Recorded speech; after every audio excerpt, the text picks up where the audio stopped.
Hello. So, hi everyone. Welcome to our YouTube channel.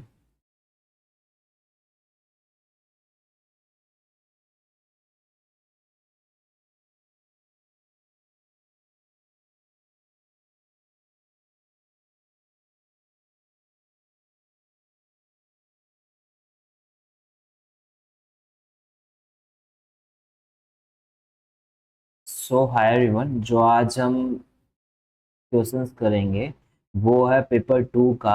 जो मैंने पहले बताया था कि एलएलपी जो वाली वीडियो बनाई थी हमने एमसीक्यू सॉल्व किए थे, और जो कंपटीशन एक्ट है उसके भी क्वेश्चंस एमसीक्यू सॉल्व कर चुके हैं हम।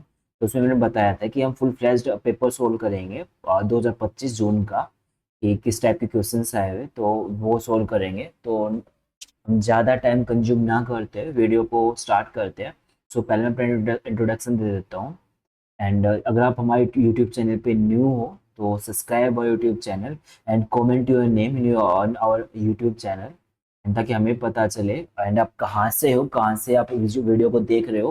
कमेंट योर नेम एंड जो लोकेशन जहाँ से आप वीडियो देख रहे हो, ताकि हमें पता चले कि हमारी वीडियो कहाँ कहाँ से देख रहे हैं।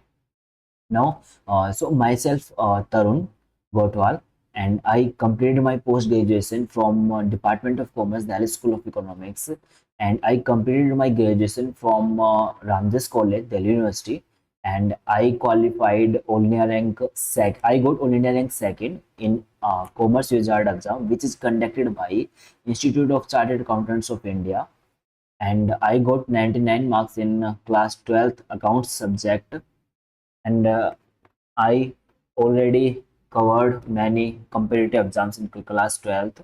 So we will start कि मतलब पहले तो बता देते कि अप्रोक्स 100 क्वेश्चन है, मतलब 100 क्वेश्चन है इसके अंदर, पूरे पेपर के अंदर। तो अप्रोक्स आज हम टारगेट करेंगे जितना हमसे होता है वो, और फिर नेक्स्ट वीडियो में हम करेंगे जो रिमेनिंग क्वेश्चंस रह जाएंगे वो। और जो देखो हमारी ये है कि 100 क्वेश्चंस को सोल्व करना है, बट हम वीडियोज लेंथ नहीं बनाएंगे, हम शॉर्ट वीडियोज बनाएंगे। अप्रोच जितना हो सकता है कम टाइम के अंदर वो करेंगे। और साथ साथ ये करेंगे जो क्वेश्चंस टफ है उसको हम एक स्पेसिफिक वीडियो बना लेंगे। ये क्वेश्चन मार्क कर लूंगा टफ है और नहीं थोड़ा टाइम कंज्यूमिंग है, तो वो हम नेक्स्ट वीडियो में एक स्पेसिफिक उनकी वीडियो बना देंगे, ताकि क्या वीडियो कुछ पार्ट्स में बढ़ जाए और थोड़ा इजी भी हो जाए और इजीली जो हो। मतलब कि ये है कि कुछ मैं अपने अकॉर्डिंग ये कर रहा हूँ कुछ क्रिएटिव वाला, कि कम टाइमिंग कंज्यूम हो, टाइम कंज्यूम कम हो, और कम से कम मतलब कि अच्छे से अच्छे लाइक कंसेप्ट दिमाग में जाए। तो पहला जो क्वेश्चन है कि company produced and sales 10,000 toys, the selling price as per the toy is 500 and the variable cost is 200 per unit and the fixed operating cost 25 lakh. इसकी ऑपरेटिंग लीवरेज कैलकुलेट करनी है। सो ऑपरेटिंग लीवरेज बेसिकली करते कैसे calculate, तो आज हम वो discuss करेंगे। ये देखो, ये हमारी सेल्स है, मैं यहाँ पे लिख देता हूँ, ये हमारी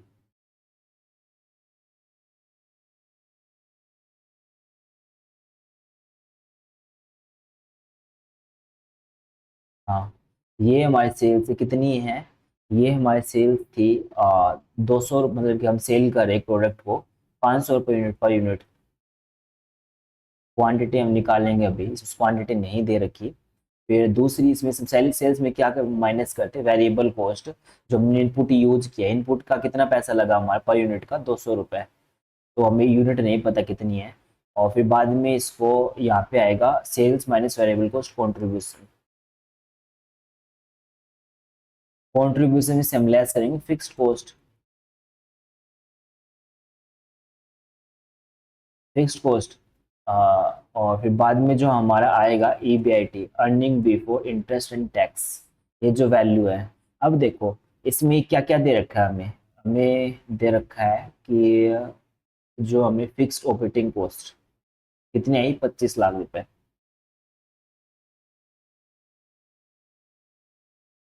25 लाख रुपए आई है।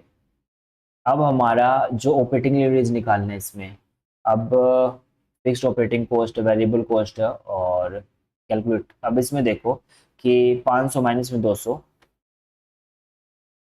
अब 10,000 टॉय सेल कर रही है, तो 10,000 को ये दे रखा है हमें, 10,000 तो एज है, और ये 300 बच जाएंगे इसमें से। ये क्या किया मैंने, 500 में से 200, 300 और 10,000 यूनिट सेल किए, ये हमारा प्रॉफिट हो जाएगा। अब देखो, अब कितने का बनेगा, 50 लाख रुपए का।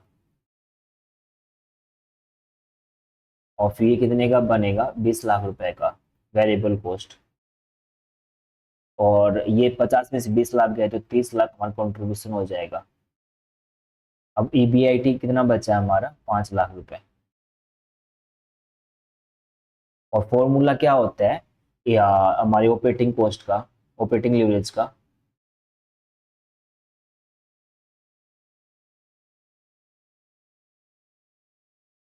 ये रहेगा हमारा 30 लाख और डिवाइडेड बाई 5 लाख।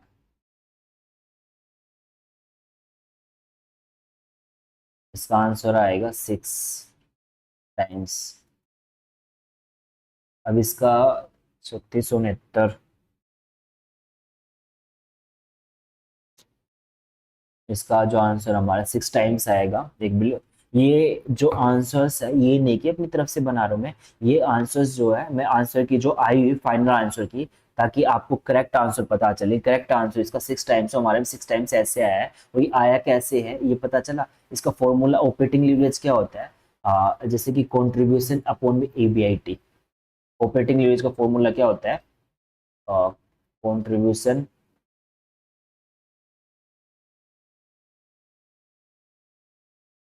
अपॉन में E B I T, interest before and sorry earning before interest and tax. तो पहले देखो, पहले जो ऊपर ई फॉर्मूला, ये मतलब कि इसका फॉर्मेट रहता है, फॉर्मेट एक बार बता देता हूँ कैसे हम यू फॉर्मेट किस टाइप का होता है। यहाँ पे देखो, हम पहले फॉर्मेट कर लेते हैं ताकि और क्वेश्चंस आपको देखने को आ। देखो, सेल्स है हमारी, सेल्स में से क्या डिडक्ट करेंगे, वेरिएबल कॉस्ट जो इनपुट यूज किया है। फिर हमारा कॉन्ट्रीब्यूशन आएगा, कॉन्ट्रीब्यूशन आया, फिर उसमें से हम डिडक्ट करेंगे fixed cost. Fixed cost deduct किया। अब इसमें से ये डिडक्ट किया, फिर ये बैलेंस आया, और इसमें से फिक्स्ड कॉस्ट डिडक्ट किया हमने, जो हमने फिक्स्ड रहेगी दे रखी मिलेगी। और कई बार नहीं भी दे रखी हो तो इस टाइप के क्वेश्चन सोल्व कर लेंगे, ऐसा नहीं नहीं करेंगे। अब फिर earning before interest and tax आया, अब ये वैल्यू आई। अब इसमें से डिडक्ट करेंगे इंटरेस्ट, इंटरेस्ट ये वैल्यू आई हमारी, अर्निंग बिफोर टैक्स। अब देखो, एक होता है ऑपरेटिंग लीवरेज।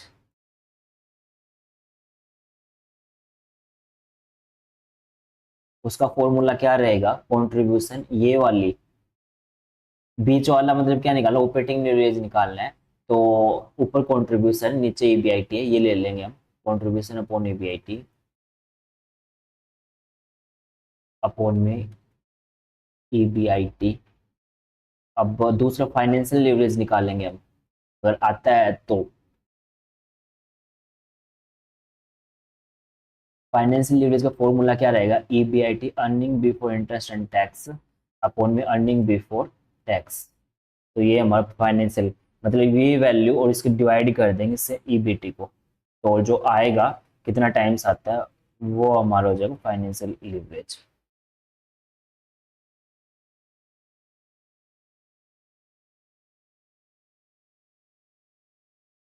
अब हमारा जो नेक्स्ट क्वेश्चन है वो क्या है, इसमें से पूछा है कि which of the following is not an element. Element कौन सा नहीं, माइक्रो एनवायरमेंट का, माइक्रो एनवायरमेंट का जो एलिमेंट नहीं है। अब इसमें जो करेक्ट आंसर है क्या है हमारा,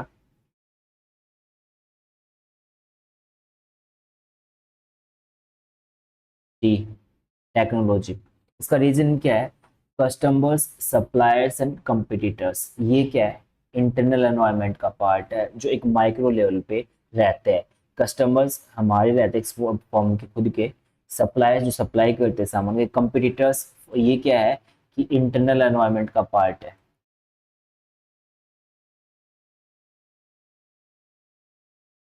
कस्टमर्स हो गया,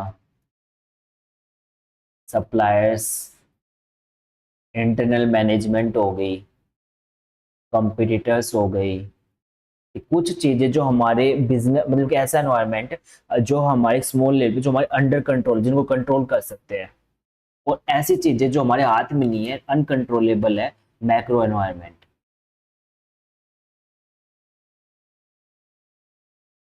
जिसके लिए हम यूज करते हैं PESTLE, political, economical, social, technological, legal और इकोनॉमिकल, इकोनॉमी। तो ये है पेस्टल यूज करते हैं इसका वर्ड। तो इसमें टेक्नोलॉजिकल है नहीं, टेक्नोलॉजिकल आ गया तो ये मैक्रो एनवायरनमेंट का पार्ट है।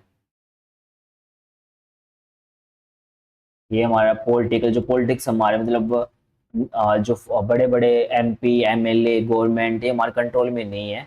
इकोनॉमिकल जैसे कि इन्फ्लेशन, डिफ्लेशन, और सोशल वैल्यू, सोशल जैसे कि कल्चर वगैरह, ये चीज़ें हमारी कंट्रोल में नहीं है। इनमें जो चेंज आएगा उसी के अकॉर्डिंग हमको चेंज करना पड़ेगा।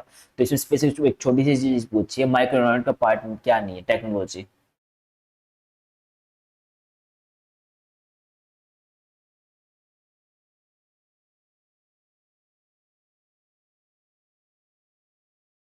अब which of the following are the principles of, just wait for, एक मिनट रुको। हाँ,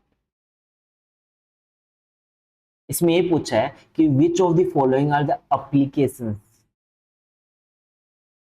रुको रुको रुको।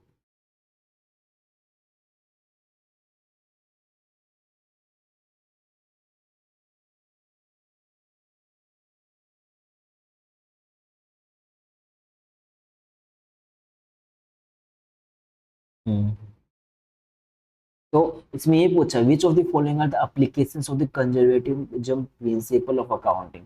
अब कंजर्वेटिव प्रिंसिपल ऑफ अकाउंटिंग क्या होता है, जिसके अंदर हम जो लॉसेज होते हैं फ्यूचर में, वो जो एक्सपेक्टेड है कि हम अज्यूम कर सकते हैं कि वो मतलब ये हो सकता है, उसको तो हम रिकॉर्ड करेंगे, बट जो फ्यूचर के जो प्रॉफिट्स हैं उनको रिकॉर्ड नहीं करेंगे। कंजर्वेटिव प्रिंसिपल ये कहता है जितनी भी expected losses will be recorded in the financial accounts, but expected profits are not recorded in the accounts, मतलब कि बुक ऑफ अकाउंट्स में रिकॉर्ड नहीं किए जाएंगे। अब इसका आंसर क्या है हमारा, फोर्थ, ACE। इसका रीजन क्या है कि अगर ACE,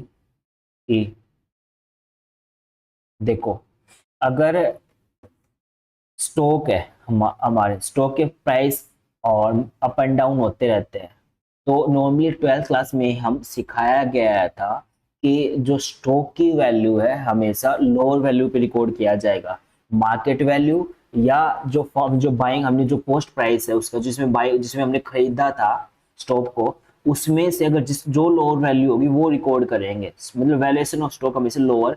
क्योंकि हम अगर मान लो स्टॉक का प्राइस बढ़ता भी है तो हमें प्रॉफिट, हम उसको रिकॉर्ड नहीं करेंगे, नॉर्मली जो लोअर वैल्यू होगी हमें कोई मतलब नहीं है, पोस्ट और मार्केट वैल्यू, इसमें से लोअर रिकॉर्ड करेंगे। तो ताकि हमें क्या है कि मतलब कि फ्यूचर में जितने भी हमें हो सकता है कि गेन होगा वो रिकॉर्ड नहीं करते, इसका मतलब कहने का मतलब ये है।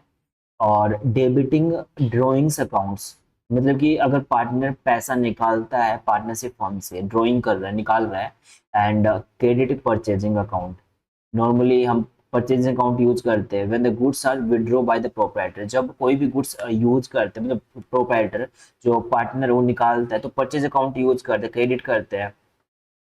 तो इससे तो क्या है कि हम इन चीज़ों को रिकॉर्ड नहीं करते, ये गलत है, इन चीज़ों को रिकॉर्ड नहीं करेंगे।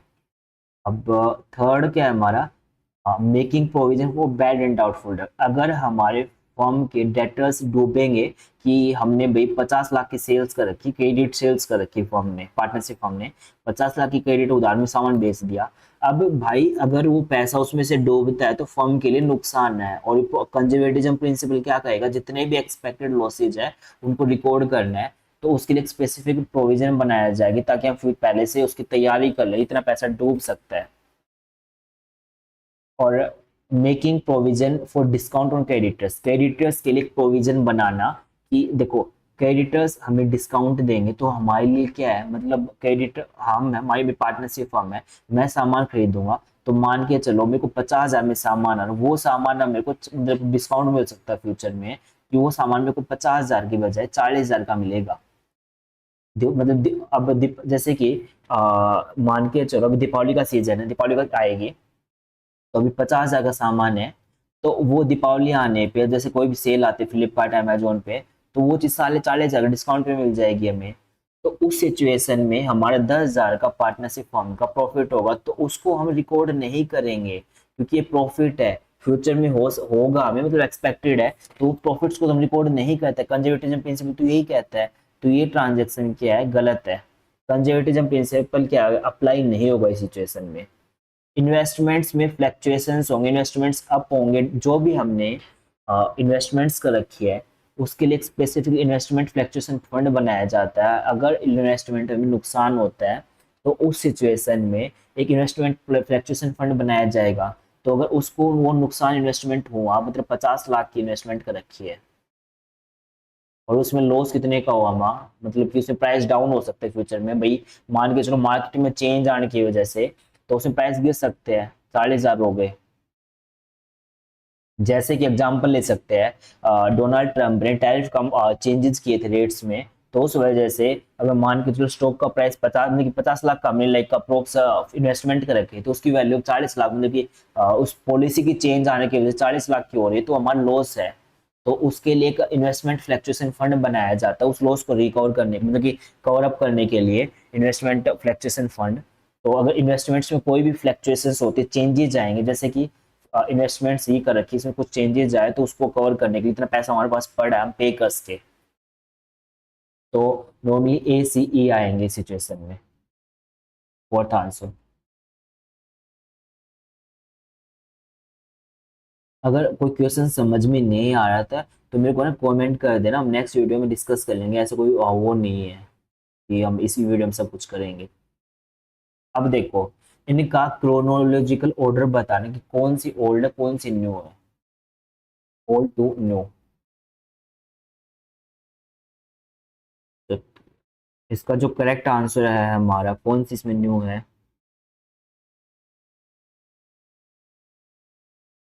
ए। अब देखो, मर्चेंटाइलिज्म जो थ्योरी है वो सबसे पुरानी है, और फिर बाद में आती है कंपेयर करना, कंपेरेटिव एडवांटेजेस थ्योरी, वो भी उससे थोड़ी पुरानी है, प्रोडक्ट लाइफ से। फिर बाद में आती है ओलिन्स फैक्टर थ्योरी, और एकर्स ओलिन्स फैक्टर थ्योरी जो थी डी, और फिर सी सिर्फ प्रोडक्ट लाइफ साइकिल थ्योरी।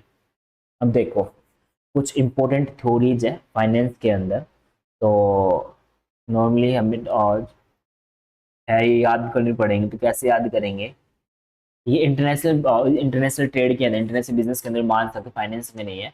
तो अब इसके डेट्स याद मैं बता देता हूँ कब कब क्या आया था, जस्ट वेट फॉर।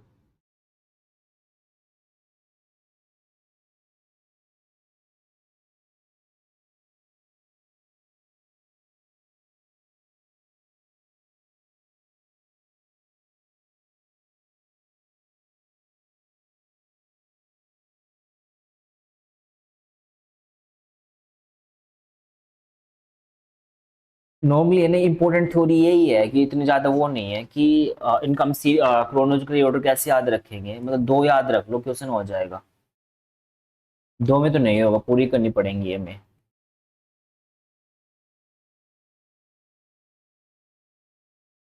एक मिनट को मैं डेट बता देता हूँ।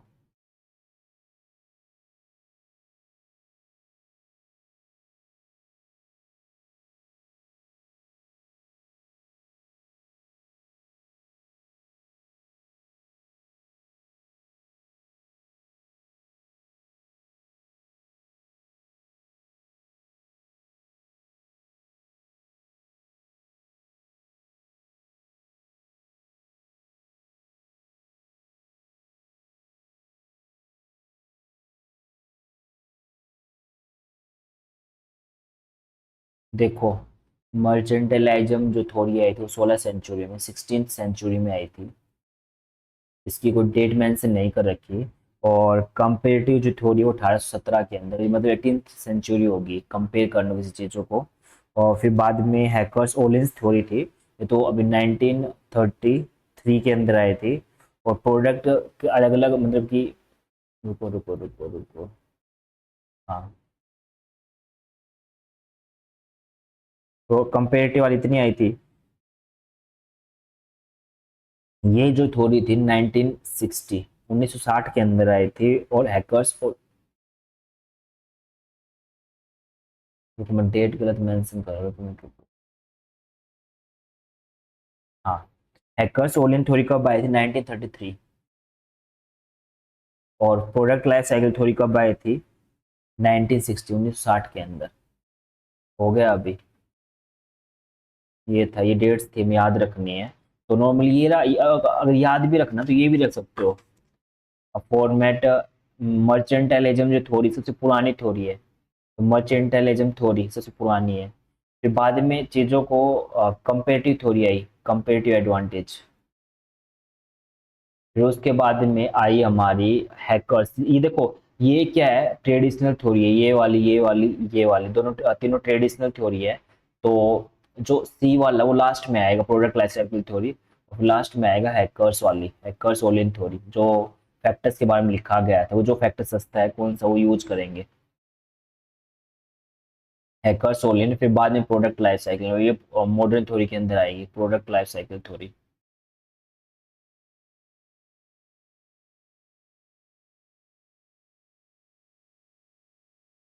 अब देखो, अभी ये क्वेश्चन है बिजनेस स्टैटिक्स का। अब देखो, which of the following statements are correct with regard of mathematical property standard deviation, standard deviation की प्रॉपर्टीज पूछी है। अब बेसिकली मैं पहले बता देता हूँ, जो स्टैंडर्ड डेविएशन है वो दो चीजें होती है, चेंज ऑफ ओरिजिन, और फिर दूसरा होता है चेंज ऑफ स्केल। इसके अंदर प्लस या माइनस, अगर ऑब्जर्वेशंस के अंदर प्लस कॉन्स्टेंटली या कॉन्स्टेंटली माइनस करेंगे तो इसके अंदर स्टैंडर्ड डेविएशन के ऊपर इम्पैक्ट पड़ेगा या नहीं पड़ेगा। और चेंज ऑफ स्केल के अंदर जो रहेगा डिवाइड और मल्टीप्लाई, अगर ऑब्जर्वेशंस के अंदर मल्टीप्लाई करते हैं डिवाइड करते हैं तो स्टैंडर्ड डेविएशन का जो आंसर आता है उसके अंदर इम्पैक्ट पड़ेगा या नहीं पड़ेगा, ये पूछ रखा है। तो नॉर्मली क्या होता है कि ये चीजें हमें रटनी ही पड़ेंगी, change of origin change of scale वाली। इसका कोई स्पेसिफिकली याद रखने का ट्रिक, मतलब याद ट्रिक नहीं है। तो देखो, चेंज ऑफ ओरिजिन क्या होता है, ये हमेशा रहता है इंडिपेंडेंट, और चेंज ऑफ स्केल डिपेंडेंट। तो ये हमें याद रखना पड़ेगा। अब देखो, standard deviation is independent of change of origin, independent है change of origin. And change of scale, मतलब चेंज ऑफ स्केल पे क्या है, डिपेंडेंट है। देखो गलत दे रखी है, क्यों गलत दे रखी है, चेंज ऑफ ओरिजिन पे क्या है, इंडिपेंडेंट है, पर चेंज ऑफ स्केल पे भी, मतलब दोनों पे ये दे रखा है कि वो इंडिपेंडेंट है, बट गलत है ये स्टेटमेंट, क्योंकि चेंज ऑफ ओरिजिन पे इंडिपेंडेंट है और चेंज ऑफ स्केल पे डिपेंडेंट है। और दूसरा आएगा कि standard deviation is independent of change of origin, ठीक है, इंडिपेंडेंट है चेंज ऑफ ओरिजिन पे, देखो ओरिजिन पे इंडिपेंडेंट है, and but not of scale, scale पे क्या डिपेंडेंट है, नॉट स्केल, मतलब सिंपल से स्टेटमेंट दे रखी है। क्योंकि अगर डिपेंडेंट इंडिपेंडेंट नहीं तो डिपेंडेंट होगी, वो दो ही चीज होती है, तो डिपेंडेंट हो गया इंडिपेंडेंट हो, स्टेटमेंट सही दे रखी है। स्टैंडर्ड डेविएशन पहला फर्स्ट एन नेचुरल्स नंबर का जो स्टैंडर्ड डेविएशन जब निकालते हैं उसका जो फॉर्मूला दे रखा है एन स्क्वायर माइनस में 1 अपॉन डिवाइडेड बाई 12, फॉर्मूला बिल्कुल सही दे रखा है। ये वाला फॉर्मूला गलत है, ये इसको याद ही रखना पड़ेगा। अब for moderately skewed distribution standard deviation is 0.8 और मीन डेविएशन। अब इसको हम कैलकुलेट करेंगे कि क्या आएगा स्टैंडर्ड। अब देखो 5, इसको हम कैलकुलेट करेंगे कैसा है। नॉर्मली फोर्थ और 4 क्या होता है, इसकी वैल्यू होती है एस।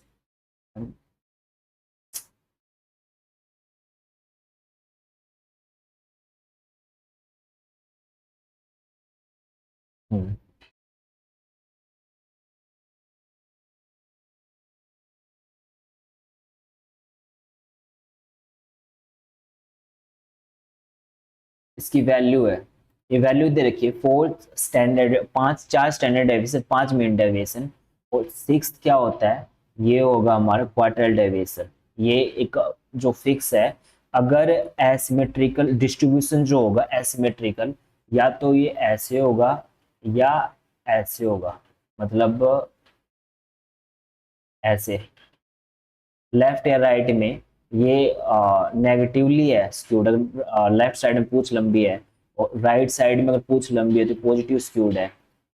तो इसका क्या आएगा, ये फिक्स हमारे याद ही करना पड़ेगा सिमेट्रिकल डिस्ट्रीब्यूशन के अंदर, जो मॉडरेटली स्क्यू, ये क्या हमारा स्क्यूड है, मतलब नॉर्मल डिस्ट्रीब्यूशन हमारा किस टाइप का होगा, ये ऐसा होगा,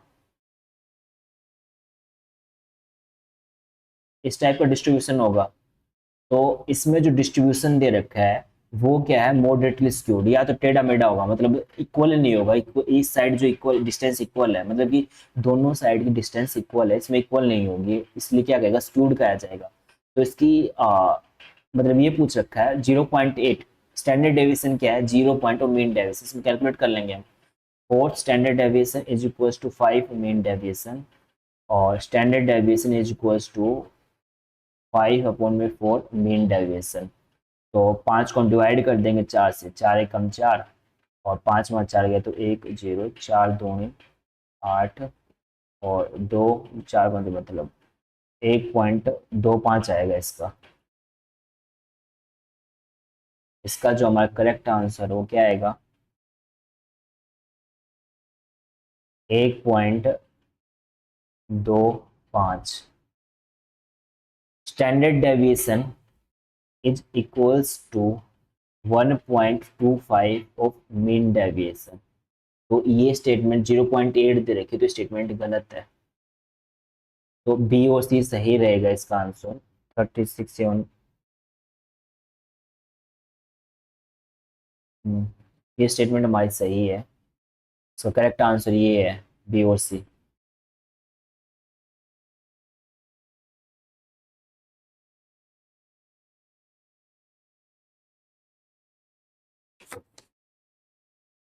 अब ये जो क्वेश्चन है, the ongoing process of systematically identifying, assessing and developing organisational leadership to enhance performance, performance को एनहेंस करने के लिए, ऑर्गेनाइजिंग परफॉर्मेंस को बढ़ाना है, तो आइडेंटिफाई ऑर्गेनाइज मतलब कौन सी लीडरशिप सही रहेगी, इसमें कमेंट करना आपका आंसर सही क्या आएगा।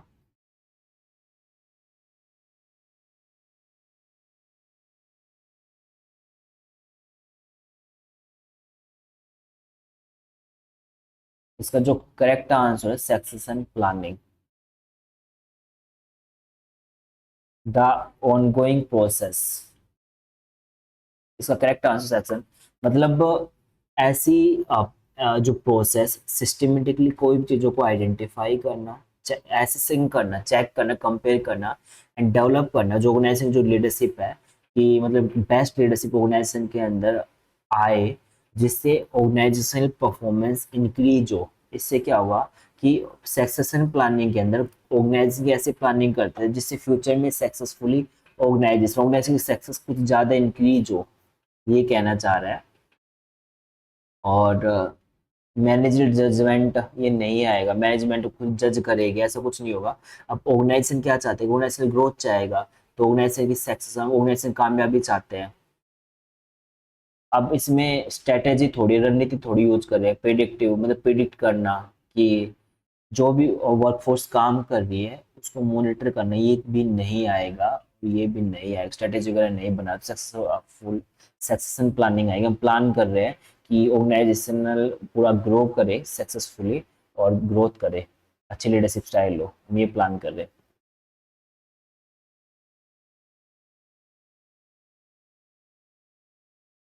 ये क्वेश्चन अभी मैं लीव कर रहा हूँ, और इसका जो मैं क्वेश्चन अभी लीव कर रहा हूँ ना, वो हम ये नहीं डिस्कस नहीं करेंगे, हम स्पेसिफिकली इनकी वीडियो ले आएंगे, उसके अंदर डिस्कस करेंगे डिटेल्ड में।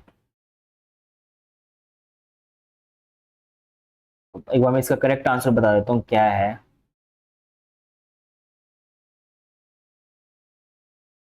इसका जो करेक्ट आंसर इन्वेंट्री।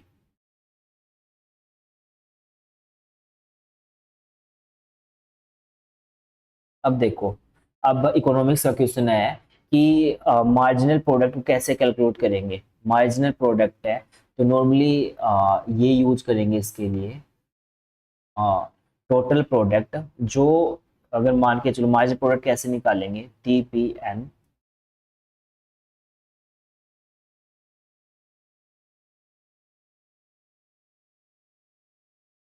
ये क्या है TPN, और ये जो पिछले वाला है हमारा वो है TPN-1 टोटल प्रोडक्ट।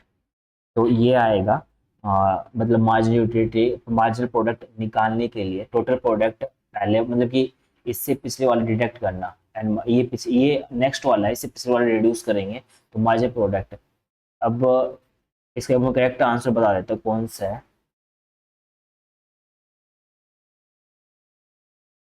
अब प्रोडक्शन फंक्शन है 1 या 4 का।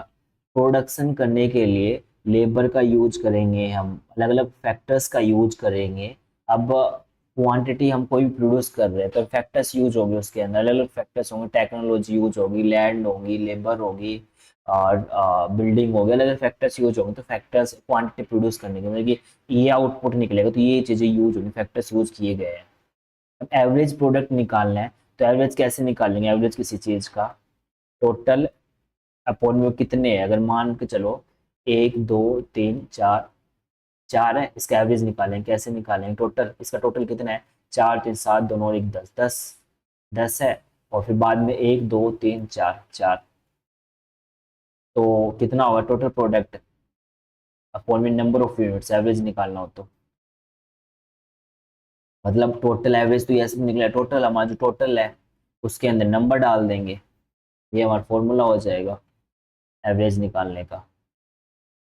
और BKM3 का, और फिर हमारा क्या बचा, कांस्टेंट रिटर्न टू स्केल।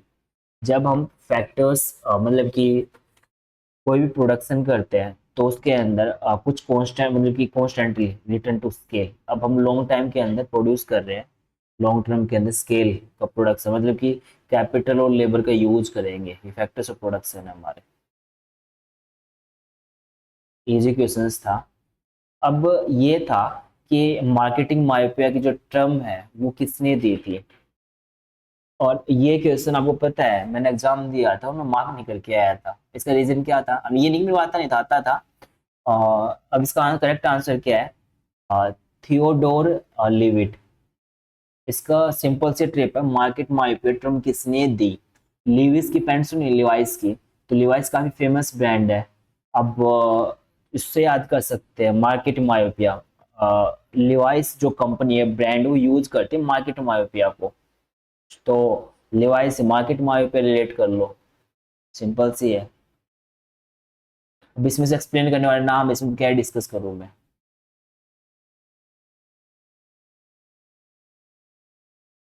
और ये फिर नेक्स्ट क्वेश्चन आ गया, Maslow need hierarchy theory, Maslow की जो नीड्स है उसकी।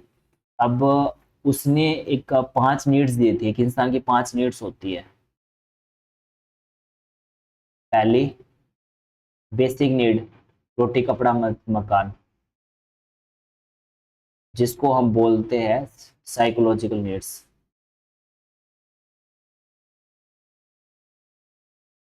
फिजियोलॉजिकल नीड्स, मतलब रोटी कपड़ा मकान, फिजियो मतलब कि उसके बाद में आएगा उसकी क्या आएगा, उसकी आएगी सेफ्टी, मतलब पहले उसको रोटी कपड़ा कपड़ा खाने को, मतलब रोटी कपड़ा मकान सब कुछ उसको सब कुछ मिल रहा है। अब उसको सेफ्टी चाहिएगी, मतलब जहाँ पे काम कर रहा है उसको एनवायरनमेंट सेफ रहे, और जैसे कि प्रॉपर इक्विपमेंट्स रहे, साफ सफाई रहे। फिर उसको क्या चाहिएगा, उसको चाहिएगा normally social needs, friend circle में सोशल नीड्स,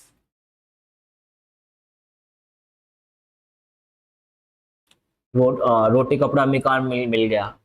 अब उसको सेफ्टी मिल गई, जैसे हेल्थ इंश्योरेंस, अलग अलग अलग हेल्थ इंश्योरेंस होगा, अलग अलग सेफ्टी से रिलेटेड। अब सोशल नीड्स, उसको सोसाइटी में इक्वली ट्रीट करे जाए, जितने भी लोग हैं उसको, जितने भी वो जहाँ पे काम कर रहा है उसको एक रेस्पेक्ट दे, इक्वली ट्रीट करे। नॉर्मल सोसाइटी के अंदर मिडिल क्लास फैमिली जहाँ पे एम्प्लॉयज काम करते हैं तो नॉर्मली इक्वली रिस्पेक्ट देना एक दूसरे को। फिर सेम, अब वो क्या है, अब वो आएगा एस्टिमेट्स के अंदर, आगे थोड़ा एक लेवल ऊपर आ गया वो।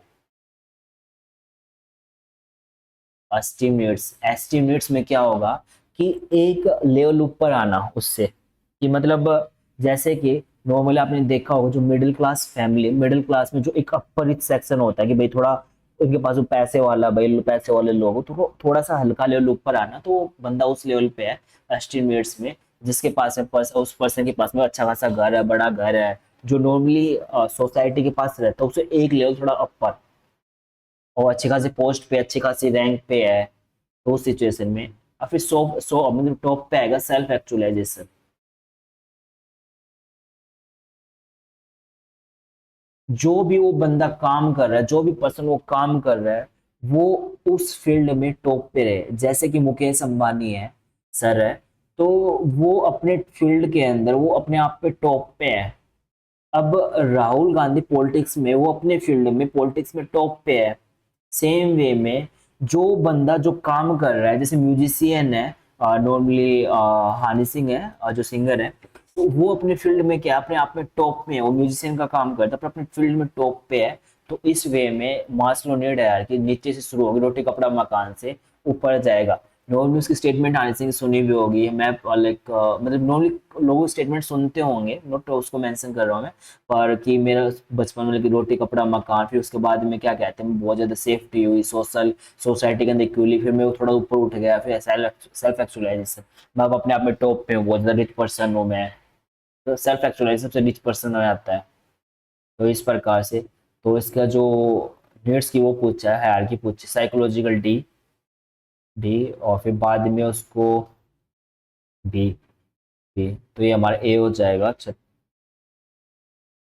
इसका आंसर ए हो जाएगा।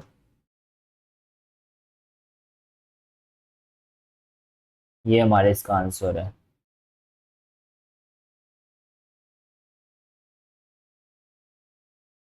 ये हम नेक्स्ट वीडियो में डिस्कस करेंगे, रुको मार्क कर लेता हूँ।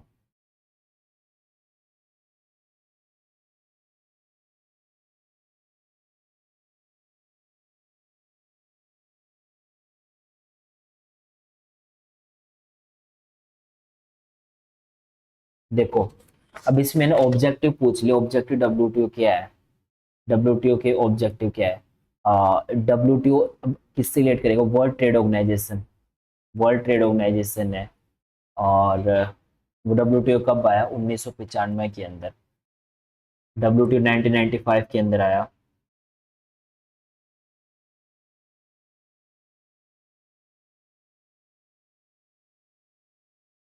हम्म, 1995 के अंदर डब्ल्यूटीओ आया, और इसका काम क्या, वर्ल्ड से रिलेटेड जितने वर्ल्ड के अंदर जितने भी ट्रेड होते हैं उनको ऑर्गेनाइज करना, मैनेज करना, तो उनके रूल्स रेगुलेशंस क्या डब्ल्यूटीओ बनाएगा, हाँ ठीक है बनाएगा, डब्ल्यूटीओ बनाएगा।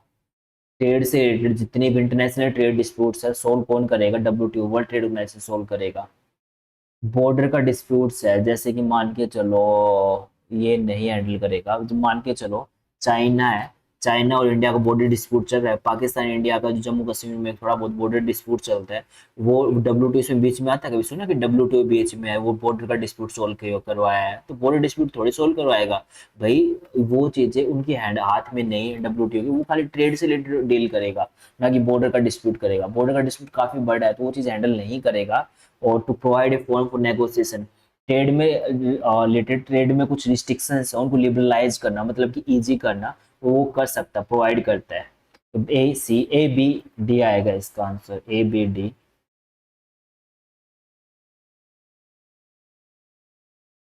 ए बी डी इसका करेक्ट आंसर है हमारा।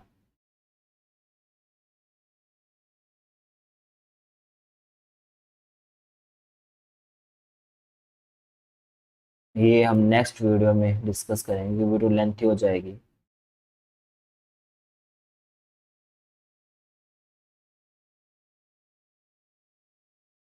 करे सॉल्व, नेक्स्ट में करते हैं।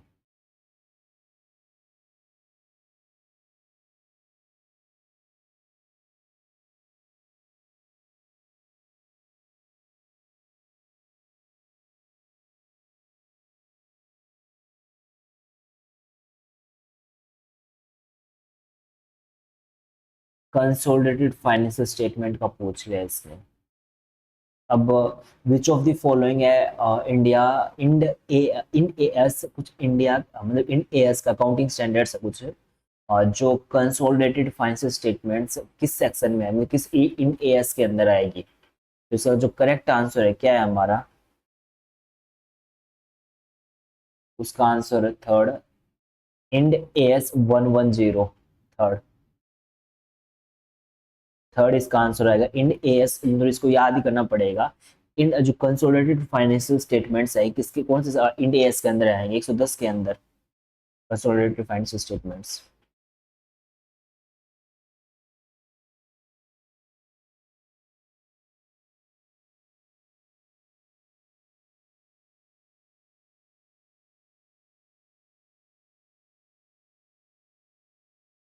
अब in case of transmission of shares, जब हम शेयर्स ट्रांसमिशन करते हैं which of the following is correct, इसमें से कुछ सही पूछा कि सही कौन सा है जब हम शेयर्स को ट्रांसफर करते हैं तो।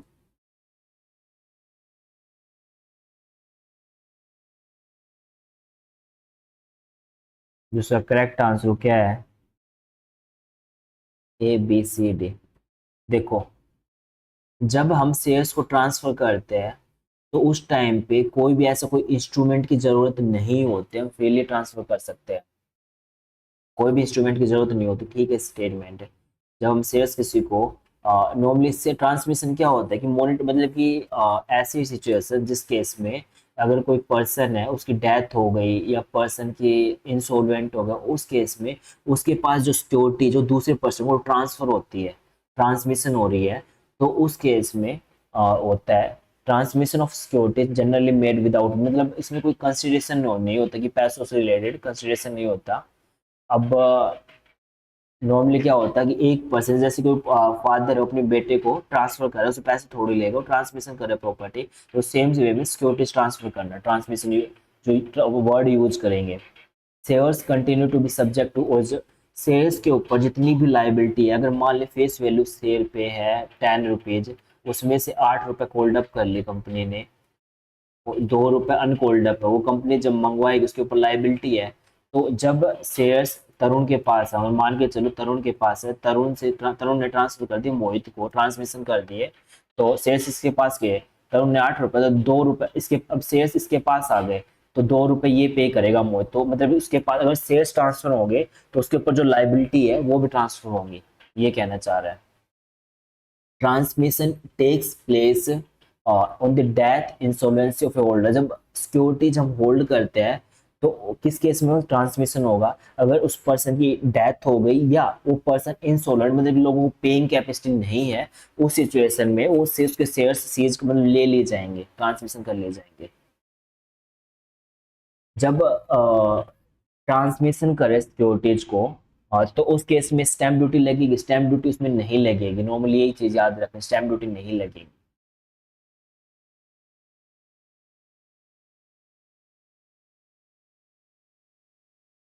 अब ये क्या है हमारा कि which of the horizontal agreement कौन सा है,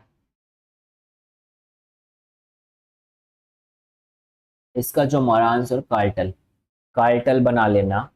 ये हमने जो डिस्कस किए थे टाइन arrangements, resale price maintenance, exclusive distribution, जो हमने कंपटीशन एक्ट 2002 किया था उसके अंदर डिस्कस किए थे क्या क्या होता है।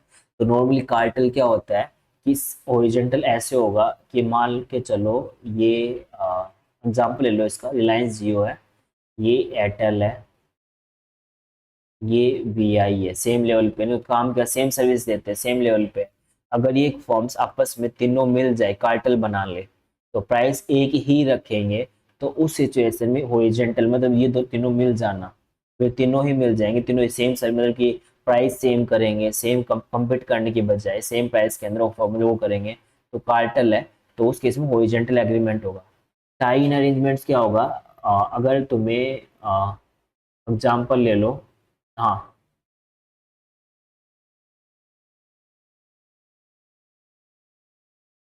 टाइम अरेंजमेंट जैसे कि साइकिल, साइकिल रहने दो, अगर बाइक बाई करते हो, बाइक या स्कूटी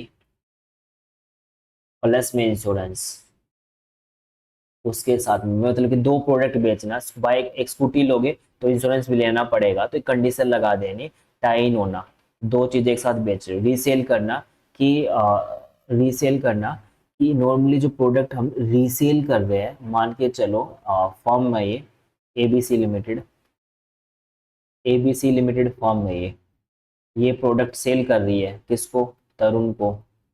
अब ये कस्टमर है, कस्टमर कौन है, आप लोग, कस्टमर मान लो अरुण है। तो एबीसी लिमिटेड किसको प्रोडक्ट सेल करेगी, तरुण को। तो एबीसी लिमिटेड ये कहेगी तरुण से कि इतने प्राइस के अंदर ये प्रोडक्ट है, ये हमने सप्लाई किए 50 रुपए में, कस्टमर को सेल करना है, तो प्राइस डिटरमाइन कर देना।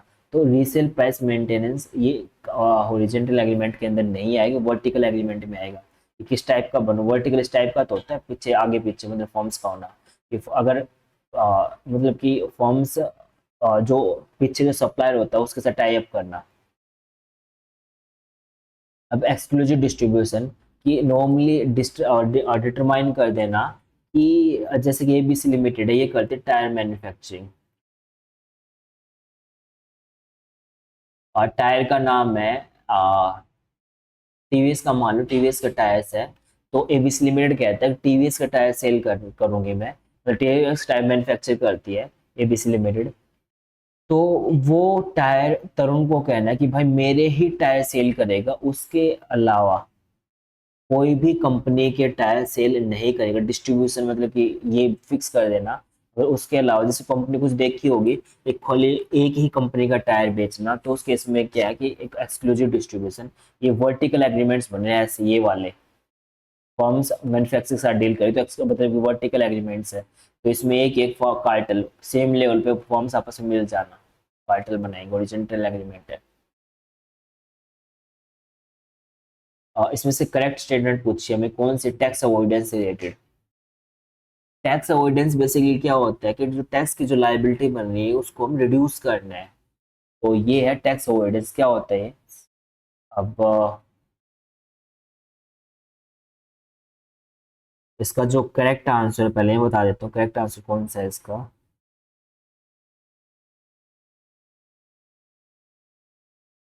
इसका आंसर है ए और सी, और मैं ये और बताता हूँ।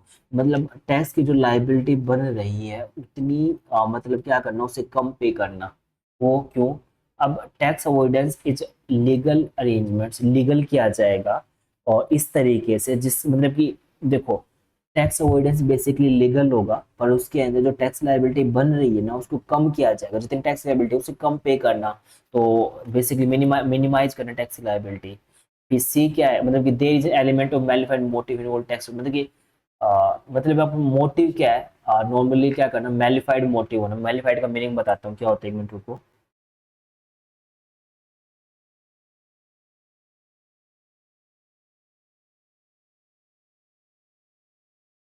मतलब बुरी नीयत ऐसा कुछ कह सकते हैं इसको, मैलिफाइड का मीनिंग।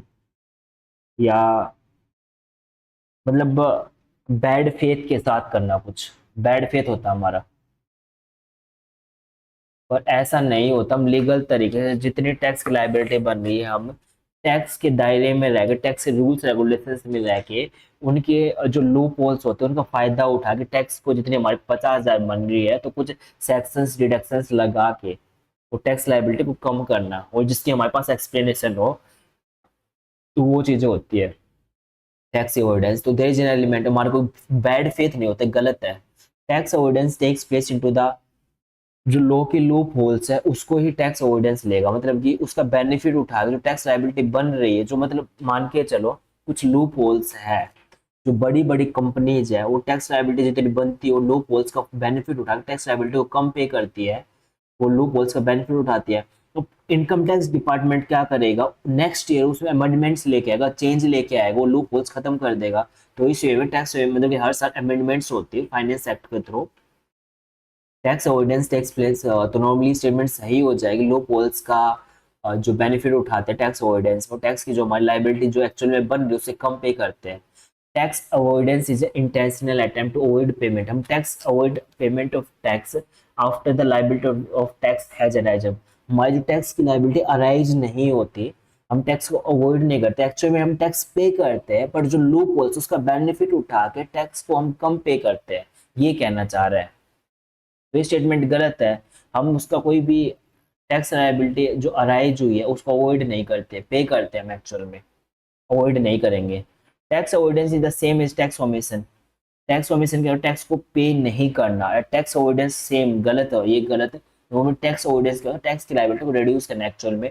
हम टैक्स पे तो करेंगे बट उसको जो लायबिलिटी एक्चुअल में बन रही है उसको कुछ सेक्शंस लगा के, एग्जम्पशंस, डिडक्शंस, कुछ बेनिफिट है जो जो नॉर्मल लूप होल्स है जिसके अंदर हम यूज करेंगे, तो वो उस वे में टैक्स पे करेंगे। तो इसका आंसर ए और सी आएगा। एक मिनट वेट कर लो, मैं देख लेता हूँ अभी टाइम कितना हो गया है, क्योंकि हम ज़्यादा, आज की वीडियो ना एक लास्ट क्वेश्चन सॉल्व कर लेते हैं, फिर है ना हम आज की वीडियो नहीं यहीं पे एंड करेंगे, क्योंकि वीडियो फिर काफ़ी लेंथी हो जाएगी, 50 मिनट का अप्रोक्स हो गई, क्योंकि फिर आप लोग भी नहीं देखोगे, फिर लेंथी हो जाएगी वीडियो। तो बेसिकली एग्रीकल्चर इनकम के अंदर कंडीशन दे रखी है, देखो, the scheme of partial integration of tax और non agriculture income with income derived from agriculture applicable if an individual has, क्या कहना चाह रहा है? तो बेसिकली क्या है, पार्शियल इंटीग्रेशन क्या होगा, मतलब एग्रीकल्चर के ऊपर टैक्स लेगा किस सिचुएशन में, अगर हमारी एग्रीकल्चर इनकम 5,000 से ज्यादा है और non agriculture income more than, मतलब कि अगर बेसिक एग्जेम्पशन लिमिट अभी न्यू टैक्स रिजीम में जो है हमारी कितनी है, न्यू टैक्स रिजीम वो है हमारी 3 लाख, 3 लाख तक तो कुछ टैक्स पे नहीं करना। और ओल्ड टैक्स रिजीम में अगर 60 साल कम है उसकी एज, ओल्ड टैक्स रिजीम में, तो वो कितना पे करेगा, 2.5 लाख रुपए उसकी। तो अगर बेसिकली जो उसकी इनकम टैक्स में जो एग्जेम्पशन लिमिट है उससे जो कम है, मतलब पार्शियल इंटीग्रेशन कब लगेगा, अगर उसके 3 लाख या न्यू टैक्स रिजीम में कितने 3 लाख से ज्यादा है उसकी इनकम, और ओल्ड टैक्स रिजीम में 2.5 लाख से उसकी इनकम ज्यादा है, तो उस सिचुएशन में एग्जम्पशन जो लिमिट है वो, और प्लस में ये तो होनी चाहिए ज्यादा, बेसिक एग्जम्पशन लिमिट, उसकी जो इनकम हो मतलब कि 2.5 लाख या 3 लाख से ज्यादा कमा रहा है, बेसिक एग्जम्पशन लिमिट, प्लस में उसकी एग्रीकल्चर इनकम 5,000 से ज्यादा है, तो उस केस में पार्शियल इंटीग्रेशन लगेगा। अब ये कहोगे कि सर ये स्टेटमेंट, ये वाली स्टेटमेंट और ये वाली स्टेटमेंट तो सेम है, तो बेसिकली ये तो देखो, इसमें और का और इसमें एंड का यूज कर रखा है, और के अंदर क्या होगा, ऑप्शनल है कि या तो बेसिक एग्जाम्पशन लिमिट तुम्हारी ज्यादा है या एग्रीकल्चर इनकम में से एक होनी चाहिए, पर बेसिकली दोनों चीजें मैंडेटरी की, दोनों चीजें होनी चाहिए, चीजों को बारीकी से देखना पड़ता है इनकम टैक्स के अंदर। एंड का यूज कर लिया वहां पे, और क्या यूज कर लिया, अगर आपने एंड और यू नहीं देखा तो आपको तो गलत हो जाएगा ना, तो बेसिकली देखना पड़ता है, चीजों को पढ़ना पड़ता है। सेम वे में देख सकते हो, स्टूडेंट ने मैंने 1 ही मार्क कर रखा है, उसका जो करेक्ट आंसर फोर्थ आएगा।